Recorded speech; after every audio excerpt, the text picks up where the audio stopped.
The most popular past generation tier in competitive Pokemon is Generation 3 OU, otherwise known as Advanced OU or simply Advanced, named for being the advanced generation. Both in games were played on Game Boy Advance, and the system and mechanics of the games were more intricate than the first two generations. Today we've got Gen 3 OU spokesman Jimothy Cool with us, and we're going to be exploring what makes Advanced so appealing, as well as the general overview of the generation's unique mechanics to find out why a 2-decade-old generation is still seeing lots of play today.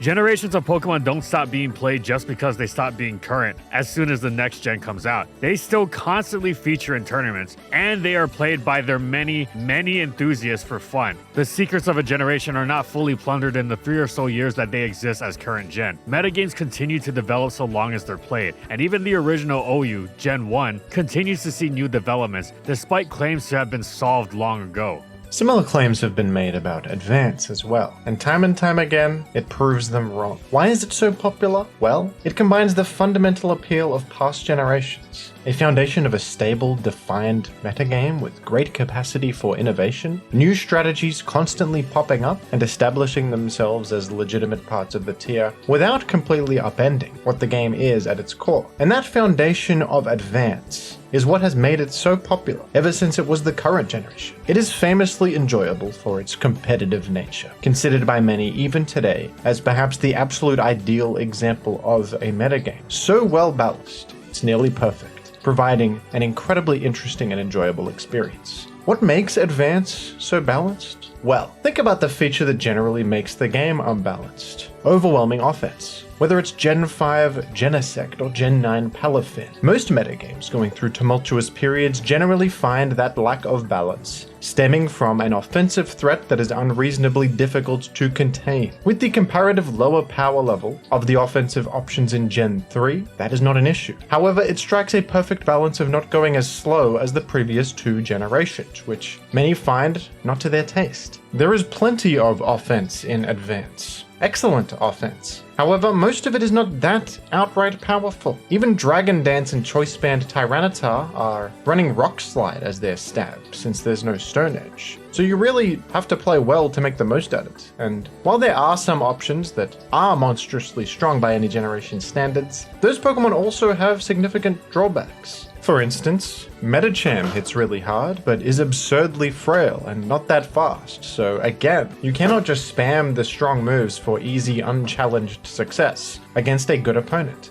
The lack of huge, safe options is huge here. There is no Draco Meteor, Close Combat, U-Turn, Stealth Rock, among others. Even simple stab moves are quite scarce, because there is no physical special split implemented yet. If you want to use Gyarados, your stab option is going to be Hidden Power Flying, not Waterfall. To get the most out of any team in Advance, not just offense, skill is required. You cannot autopilot to a win, at least not reliably. So before we get into the details of what makes this generation so beloved, we will provide an example to give you the overall picture of how Advance combines metagame stability with the capacity for innovation and an emphasis on in-battle skill. One of the strongest, most popular offensive options around is Focus Punch, which in and of itself makes Advance unique as the move becomes much rarer as Gen 4 introduced Close Combat and gave superpower to more Pokemon, as well as increasing the power level as a whole, making it easier to approach such levels of strength without the associated risks. In Gen 3, Focus Punch is the strongest move Tyranitar can run, full stop. Double Edge already outdamages Stab Rock Slide, so Focus Punch easily leaves it in the dust. But in Gen 4, T-Tar is hitting with Focus Punch level power every time he uses his Stab Stone Edge. Focus Punch in Gen 4 and onwards pretty much became exclusive to Poison Hill Breloom, with occasional use on Mega Mawile. In Advance though, the move is incredibly common, and it's not unusual to see multiple users on one team. Focus Punch's unique dynamic is a perfect representation of the skill-intensive, high-risk, high-reward nature of Advanced offense. It is not a move you can spam freely, as getting hit even for 1 HP of damage will disrupt the move. But if you can pull it off, you are rewarded with Hyper Beam levels of damage. It also holds a crucial place in the tier because of its super effective coverage against 2 of the meta's most important gatekeeping Pokemon, Tyranitar and Blissey, as well as powerful neutral coverage against other tier staples moves like Skarmory, Swampert, Suicune, Metagross, and Jirachi. Furthermore, Focus Punch is often taken to its skill-demanding endpoint,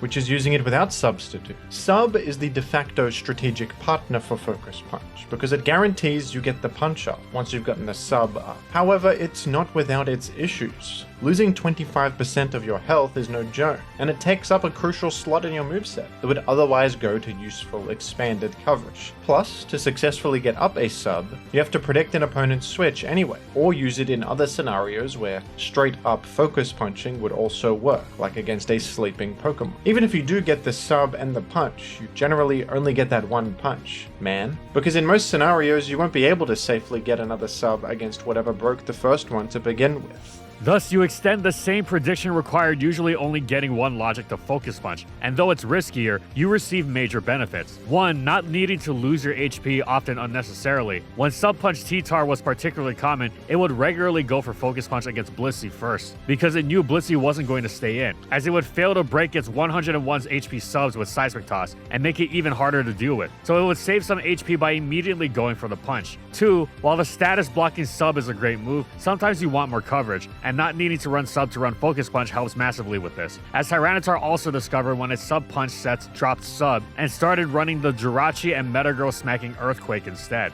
Tyranitar is probably Advance's most defining Focus Puncher, though others, namely the ferocious Heracross, Breloom, and Medicham, also used the move to great effect, but the one we want to highlight is a Pokemon that serves as a shining example of how Advance can evolve and change, even after so much time, rewarding players who innovate and push the metagame forward. And of course, it's everyone's favorite Pokemon, Charizard. Zard was not always part of the OU metagame. It was known for having some of the most explosive damage potential in the format, with Sunny Day, Pitaya Berry, and the Blaze Boost combining for a truly obscene power. Some players even used Blast Burn as a sort of pseudo-explosion to take out Blissey once fully boosted. But this was not at all a consistent Pokemon. Sunny Zard was an interesting choice, but an offbeat one, hence its BL placement. And even if you thought of using it more seriously, you'd have to make a case for it against its fellow fire-flying type that beat it to the punch in gaining traction, Moltres, who was much stronger initially, packed better bulk, and one of the best moves in the game, Will-O-Wisp. However, Charizard began demonstrating its own advantages, most notably much higher speed, while also enjoying stronger fire stab with Blaze activated, extra coverage in Dragon Claw, and yes, Focus Punch. Suddenly, Tyranitar and Blissey, normally fine answers to Fire Blast, would have to be incredibly careful about switching in, lest they get absolutely crushed by the move. At first, Charizard ran Substitute to scout the many switches it forced, as well as guard against its own frailty, and potentially drop itself into Blaze range, but this could sometimes conflict with another unique aspect of Zard's game that was perfectly emblematic of the unique dynamics of advanced offense. In this gen, every offensive Pokemon were much more preferable for having some sort of defensive utility, no matter how sparing. This is why Heracross was so difficult to fit on a team, and why Breloom was deceptively helpful with its Rock Slide resistance and Mach Punch, helping it take on Dragon Dance Tyranitar. Charizard's defensive stats were mediocre. Its most impressive instance of bulk was surviving Gengar Thunderbolt from high health, so it could retaliate with a Blaze boosted Fire Blast, but it packed the rare combination of resistance to Metagross's Meteor Mash alongside an immunity to its Earthquake. Not only did this let Zard actually switch into Metagross once or twice per game to unleash its attacks, it actually liked taking the damage because it got closer or knocked into Blaze range. This did mean, though, that Substitute could often be a wasted slot. You wouldn't want to sub and lose your ability to take Gengar's Thunderbolt, or your ability to take that second Metagross Meteor Mash. Thus, even Charizard began running unprotected Focus Punch to nail Tyranitar and Blissey on switch-in. And in that fourth move slot, it found it can make itself even more of a threat. Dragon Claw, with its anti-Salamence and Flygon coverage, was most appealing, and Overheat's extra power appealed to some as well. Eventually, it even began running Beat Up, which destroyed Blissey, even in a one-on-one. And with how easily Charizard was finding its way into battle and leaving destruction in its wake, it was finding itself onto more and more high-level successful tournament teams. So very nearly 2 decades after Gen 3's release, Charizard was no longer an underrated threat that experienced players in the know were privy. It established itself as a genuine OU Pokemon. Now we'll move on to a quick overview of mechanics and how they work in the context of the general metagame. The most obvious is that Sandstream summons Permanent Sandstorm. The effect of this is so huge that it single-handedly makes Tyranitar the best Pokemon in the tier and shapes the viability of everything else. Whenever there's no sand in play, for instance, Suicune becomes the most monstrous threat around, yet in sand it is perfectly palatable, and whenever a Pokemon is weak to both spikes and sand, it is a major issue. Spikes and sand are amazing partners, and the most defining team styles in the game center around Skarmory's incredible walling ability, letting it enable its teammates through multiple layers of spikes. There's no Defog, only Rapid Spin, and Skarmory can outlast just about anything. Sure, it's got its own counter Pokemon in Magneton, but dedicating an entire team slot to Magneton doesn't mean you have the edge on Skarmory teams. In fact, many successful Magneton teams run Skarmory themselves, as one of the best benefits of removing opposing Skarmory is the advantage that you get with your own Skarmory. Passive damage is generally popular with Toxic on many Pokemon, as well as Celebi's best sets running Leech Seed and Gengar's Will-O-Wisp being one of the most dominant forces in the tier. It's so strong, many teams resort to Pursuit Tyranitar in order to prevent it from slowly whittling down everything. Remember, Burn in this generation does 12.5% damage per turn, which racks up incredibly quickly, especially against the many Pokemon affected by the permanent sand. Speaking of trapping, Gen 3 is the only generation with Arena Trap unbanned, and Dugtrio is a major force in the metagame, keeping a huge portion of otherwise dangerous threats in check. Its power isn't so insane that it's automatically dropping everything it faces, and it can be taken advantage of. For instance, it's common to lure opposing Dug with your Celebi, forcing it to lock into Hidden Power Bug, so you can safely remove the opposing Dugtrio with your own Dugtrio. However, as a whole, Dugtrio picks off threats ranging from Tyranitar to Metagross to Jirachi to Blissey, and so much more. And its immense frailty is mitigated either through aggressive double switches, occasionally pivoting into a Tar or Rachi set that can't quite KO it. It survives even banded Tyranitar's Rock Slide from full health, as well as unboosted Hidden Power Grasses. Or with its favorite teammate Baton Pass, Zapdos, which uses the move functionally as a U-turn. We'll quickly touch upon the physical special split in conjunction with low base power moves once again, to mention how it affects move pools. Because we know that Hidden Power Bug Dugtrio probably sounds incredibly strange, even if you've been following along. But yes, the physical special split is based on the type chart. Think of it like this: the evolutions, including Glaceon and Leafeon, are all special, as is Dragon. Everything else is physical. This extends to Hidden Power as well. Thus, the physical HP bug, a popular choice given Celebi's prominence, as well as Claydolls, was commonly seen on Tyranitar, Dugtrio, Aerodactyl, and Flygon. Meanwhile, HP Grass was also popular on the Calm Minesweeper Jirachi, which also used Fire Punch. Despite its status as a contact move, it was fire, making it special in this gen. Hidden Power as stab was also not uncommon, from Flying on Salamence, Aerodactyl, and Gyarados to Grass on Celebi. One of the exceptions to low base power was Explosion, which was the epitome of high risk, high reward. Not only did you have to sacrifice your Pokemon for such a huge hit, you risked doing absolutely nothing if you thudded into Protect, which was incredibly common as a source of recovery alongside Leftovers, most famously on Swampert, or if you boomed into the similarly common Gengar. However, its enormous 250 base power alongside a defense halving effect that effectively doubled that strength made it a superb wall-breaking tool and a major fact in what made Metagross and Snorlax so powerful. To be exact, Snorlax technically used Self-Destruct, not Explosion, and Self-Destruct has a lower power, but Stab Boost actually made it even stronger than Explosion. This was such a good move, it turned the rather unthreatening Claydol into one of the best Pokemon around. As for power, Choice Band Metagross Explosion one-hit KO'd even standard Skarmory sets. Not all booms have to be wall crushers either. If fast, they could actually play into another mechanic, unique to the first 3 generations. The fact that the turn is over the moment a Pokemon has declared fainted. What this means is that if a faster Pokemon KOs itself with Explosion against a slower target that is not KO'd by it, the slower target will not be able to move. In practice, this is used as a tactic to prevent healing. For instance, Gengar's Explosion is rather weak, only reliably used as a tool against Blissey. However, it can still be useful against something like Suicune, as it can chunk it for a significant portion of damage and end the turn, preventing it from resting the damage off. This also applies to recoil from Double Edge, and you may see similar tactics from Gyarados or certain variants of Tyranitar, and it also applies to Spikes. You will often see top players keeping Pokemon in Spikes range alive so they can sacrifice them to Spikes on a crucial turn where they deny the opponent the ability to make a move. Let's give a quick overview of some popular playstyles and the Pokemon commonly seen on them.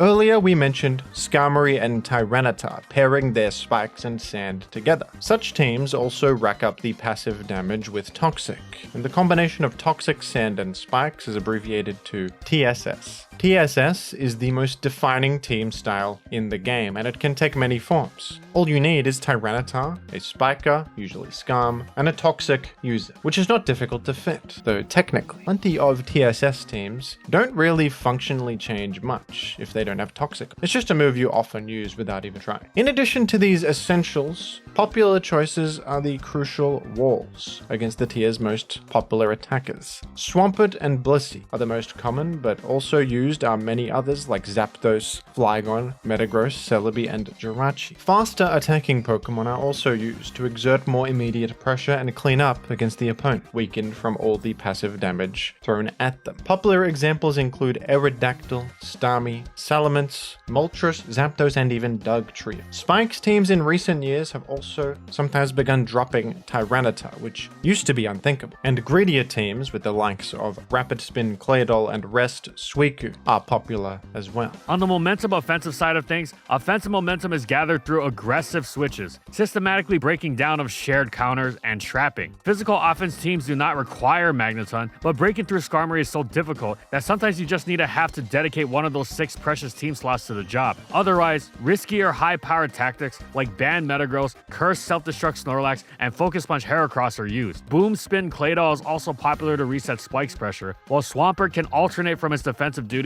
with more aggressive mixed substitute Select Berry Endeavor sets. For cleaning up, Trio of Dragon Dancers is most common. Salamence, Tyranitar, and Gyarados. Some teams even use all 3. Agility Metagross is also a strong choice, and for those unafraid of risk, Substitute Swarm Select Berry Source Dance Heracross offers arguably the most dangerous pure sweeper in the tier. On the special offense side, it's all about overcoming Blissey, as much of the rest of the tier can be overwhelmed through the special attacking power of the Calm Mind users. Of course, overcoming Blissey is difficult. Many tactics are used. The most consistent is a specially defensive bulky Dugtrio with the move Beat Up. The damage from Beat Up reliably 2-hit KOs Blissey and is unaffected by the move Counter. Baton Pass is a great way to get Dugtrio on the field safely against Blissey, especially when used by something like Zapdos. But there are other methods to get your Dugtrio on the field too. Using Explosion in the face of Blissey with Pokemon like Gengar or Regice can guarantee the Dugtrio entry and Blissey elimination. And there are even special attackers that can just threaten Blissey direct. Substitute or Rest variants of Calm Mind Suicune famously threaten most Blisseys, and even Calm Mind Blissey is defeated by Raw Suicune, who can eliminate Blissey's boosts. Calm Mind Celebi can enable teammates to terrifying extents if it baton passes its boosts, thus ridding the teammate the need of going through the struggle of obtaining boosts itself. With its immunity to Sandstorm and Toxic, offensive Jirachi can commonly power its way through non-Thunderwave Blissey after a couple Calm Minds, especially when those Serene Grace special drops come in from Psychic. Some rarer but still threatening special cleaners include Rain Dance Kingdra and Calm Mind Raikou, and even good old Zapdos is of course a menace if kept healthy for the late game. There are many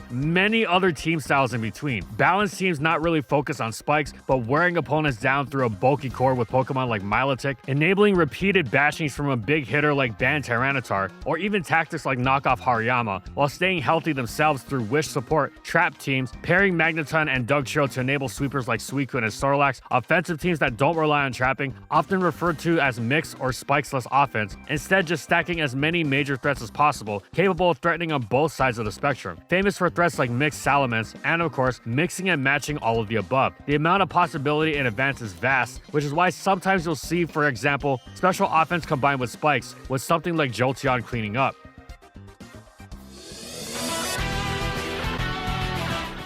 There are many skills regularly tested in advance. Metagame familiarity and knowledge are key to figuring out opponents' unrevealed Pokemon, not just to guess them, but to preserve key Pokemon for such threats, even before they appear. You don't want to throw away your Swampert just because you couldn't figure out that the last Pokemon was a Dragon Dance Salamence. Risk versus reward are heavily emphasized, not just offensively, but defensively as well. Even bulky teams will not be able to perfectly counter offensive threats forever. You have to beat your opponent through a combination of prediction, pivoting into resist, and and executing your own offensive strategy before the opponent can overwhelm you. For example, even though Suicune is generally a great switch into Salamence, you don't always want to go Suicune against Salamence every time. It's a little bit riskier to switch in Jirachi, for example, but making that call is important. Foresight is important in general, and no, we don't mean the move that lets you rapid spin against ghosts. You shouldn't be using Hitmontop. We mean Foresight in the sense that the later state in the game must always be kept in mind. You could run circles around your opponent for 90% of the game, but your opponent might just let you if they notice you're sacrificing all of your Aerodactyl checks in the process, since they know at a certain point they'll just clean you up. This applies to other things like not burning through all of Celebi's Leech Seed PP in a longer game. They get especially scary later on, but too many players don't have enough remaining to make use of them. Or the aforementioned example of preserving a Pokemon to be sacrificed to spikes on a key turn. Good team building is emphasized in that attempting to cheat on the biggest threats in the tier is regularly punished. You might think you're taking some sort of awesome, never before seen route to success, but there's a reason rock resists are required, because the best players around all have the same idea at one point and been resoundingly punished by a flinch-happy Aerodactyl for their troubles. Good team building also means innovation. You don't necessarily have to go into a battle with a UU team or anything, but there's a reason why the likes of Moltres, Charizard, Breloom, and Hariyama have become such feared Pokemon in the OU environment. It's because innovative players found ways to incorporate them on teams, such as to maximize their unique talents. It's not just Pokemon either. Unusual sets on standard Pokemon can be just as much of a shock, if not more. You think you can take any hit from that Salamence with your 60% Claydol, and then you get blasted with an unexpected Hydro Pump.